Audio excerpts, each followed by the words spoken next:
X cube minus 4x square minus x plus 1 is equal to x minus 2 whole cube. Okay, अब हम क्या करेंगे बेटा, x cube minus 4x square minus x plus 1 is equal to a minus B का whole cube.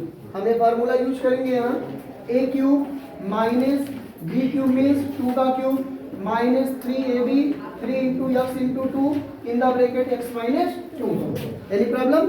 No. X cube minus 4x square minus x plus 1 is equal to x cube minus 2 two या 4 to या 8 minus 3 two या 6 x into x minus 2। Transpose कर लो, x cube minus 4x square minus x plus 1 minus x cube plus 8 minus 8 इधर आया plus 8 हो गया, और इसको हम पहले ओपन करते हैं, माइनस 6 एक्स का एक्स से मल्टीप्लाई होगा तो 6x क्या हो गया स्क्वायर, तो ये हो जाएगा 6x square minus minus plus 6 2 जा 12x। Any problem? नो। और इसको भी ट्रांसपोज करते हैं, x cube and x cube both are cancel to each other. क्या बचा बेटा, minus 4x square minus x plus 1 plus 8 and minus 6x square जब इधर लेफ्ट हैंड साइड में आएगा वो माइनस क्या हो जाएगा प्लस हो जाएगा, प्लस 6x स्क्वायर एंड ये प्लस 12x से इधर आएगा क्या होगा माइनस 12x इक्वल टू क्या हो गया 0। Any problem? नो।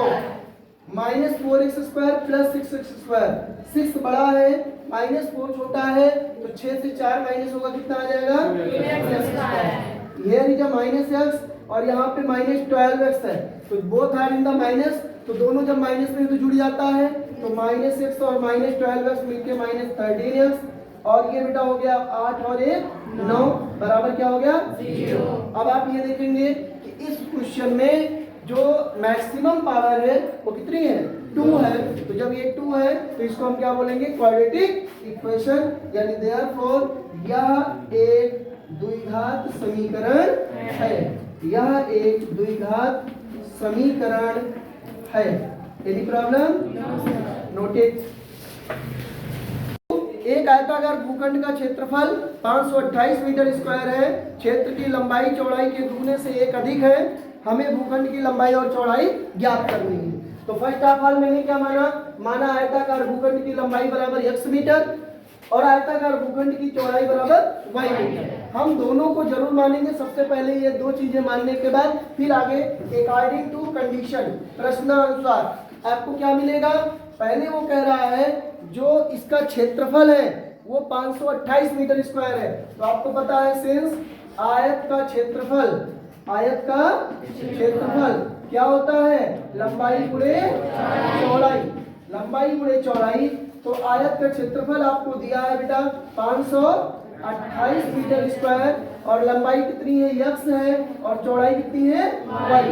इसका मतलब क्या हुआ x y बराबर 528। This is equation number 1। Second condition आपकी कहती है कि जो लंबाई है वो चौड़ाई के दोगुने से एक अधिक है, तो लंबाई का मतलब x जो है वो चौड़ाई के दोगुने, चौड़ाई का दोगुना का मतलब 2y और उससे कितना अधिक है एक अधिक है, एक अधिक हो गया। Any problem? No. This is equation number 2। अब हम क्या करेंगे बेटा, समीकरण 2 से x का जो मान मिला है मुझे उसको हम कहाँ रखेंगे, समीकरण 1 में रखेंगे। समीकरण 2 से x का मान समीकरण 1 में रखने पर, अब हम यहां रख देंगे, तो रखने के बाद मुझे क्या मिलेगा 2y plus 1 into y that is equal to 528। अब इस y से हम दोनों क्वांटिटी में मल्टीप्लाई करेंगे क्योंकि दोनों आपका बाइनोमियल है, तो y का 2y में किए तो 2y स्क्वायर और प्लस y का 1 में किए तो y बन जा y और 528 को इधर ट्रांसपोज कर दिए तो माइनस 528 बराबर क्या हो गया 0, और ये मुझे मिल गया 2y square plus y minus 528 बराबर 0। मुझे यही दिखाना था कि ये क्वाड्रेटिक इक्वेशन कैसे बनेगा और उसका आंसर क्या होगा। ठीक, ना तो मुझे यहाँ पे x का मान निकालना है और ना तो y का मान निकालना है। Any problem? ठीक है, यही आपका आंसर हो गया, नोट डाउन।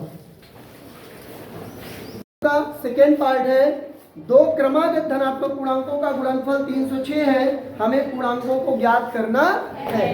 तो दो क्रमागत पूर्णांक का मतलब दो पूर्णांकों के बीच में कितने का अंतर होना चाहिए? एक का अंतर होना चाहिए। तो हम मानेंगे कि माना दोनों क्रमागत पूर्णांक क्रमशः यक्स और यक्स प्लस 1 है।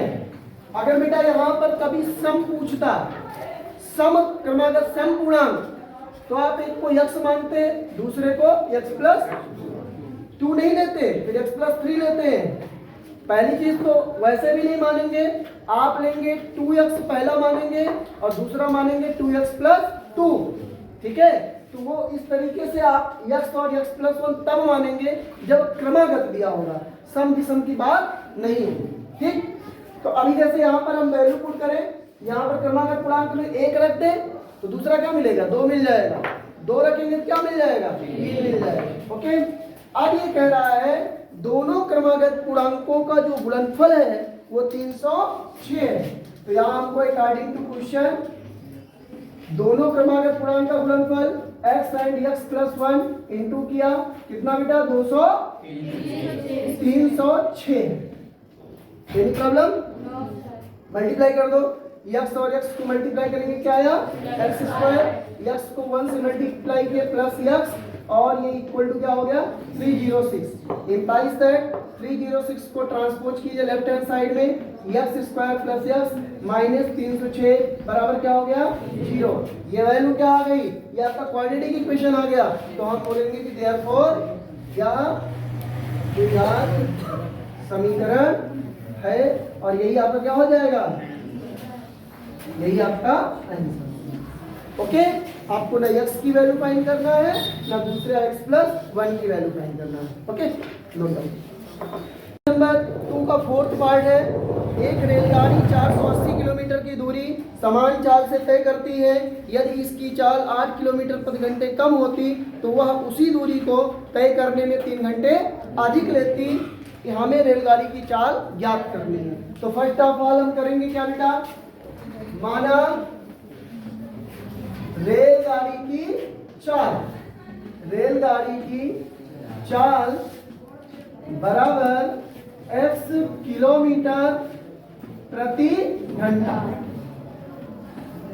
ओके, क्योंकि ये किलोमीटर प्रति घंटे में दिया है, कभी कभी क्या करेगा मीटर प्रति सेकंड में देगा, तो आपको मीटर प्रति सेकंड में मानना पड़ेगा। बट अगर किलोमीटर प्रति घंटे में दिया है तो किलोमीटर प्रति घंटे में आप लिखेंगे।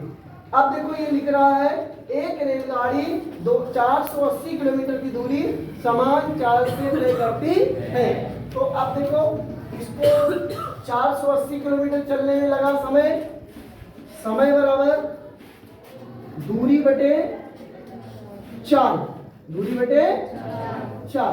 तो हम समय को अगर t1 मानते हैं तो t1 बराबर दूरी कितना है बेटा? 480 और बटे क्या हो गया? Yes. This is equation number. Any problem? No. दूसरी कंडीशन, यदि इसकी चाल 8 किलोमीटर प्रति घंटे कम होती है तो वह उसी दूरी को तय करने में 3 घंटे अधिक लेगा। यानी दूरी वही है, दूरी में कोई चेंजिंग नहीं, लेकिन चाल कह रहा है 8 किलोमीटर प्रति घंटे कम कर दिया जाए, यानी x में से कितना घटा दिया जाए? 8। तो इस दूरी को चलने में उसे जो समय लग रहा है 3 घंटे अधिक लग रहा है। ओके, t1 प्लस क्या हो गया? 3, क्योंकि ये आपका समय था लेकिन अब इसको चलने में 3 घंटे ज्यादा लग रहा है, तो t1 में क्या जोड़ देंगे? 3 जोड़ देंगे। ठीक, अब हम क्या करेंगे? समीकरण ये 2 हो गया, तो देयरफॉर समीकरण 1 व 2 से क्या मिलेगा बेटा? t1 की वैल्यू लाके यहाँ पुट कर दो, 480 बटे x प्लस 3 बराबर 480 बटे x माइनस 8। Any problem? अब 480 बटे x को उधर ट्रांसपोज कर दो आप, तो जब आप ट्रांसपोज करेंगे तो आपको मिलेगा क्या बेटा? 3 बराबर 480 बटे x माइनस 8 माइनस 480 बटे x। ओके, अब ये आप मल्टीप्लाई कीजिए, x 480 को कॉमन कर लो बेटा, ब्रैकेट में क्या बचा 1/x माइनस 8 माइनस 1/x। अब ये वैल्यू हो गई आपकी 480, x का मल्टीप्लाई 1 में x बन जाए x माइनस x माइनस 8 का 1 में, ब्रैकेट में x माइनस 8 ब्रैकेट क्लोज अपान x माइनस 8 इंटू x। और ये लेफ्ट हैंड साइड में क्या लिखा है 3 है। 3 is equal to 480 in the bracket x minus ये x हुआ minus minus plus 8 upon x को मल्टीप्लाई करो तो ये x square minus 8x bracket close. x से x क्या हो गया बेटा कैंसिल हो गया।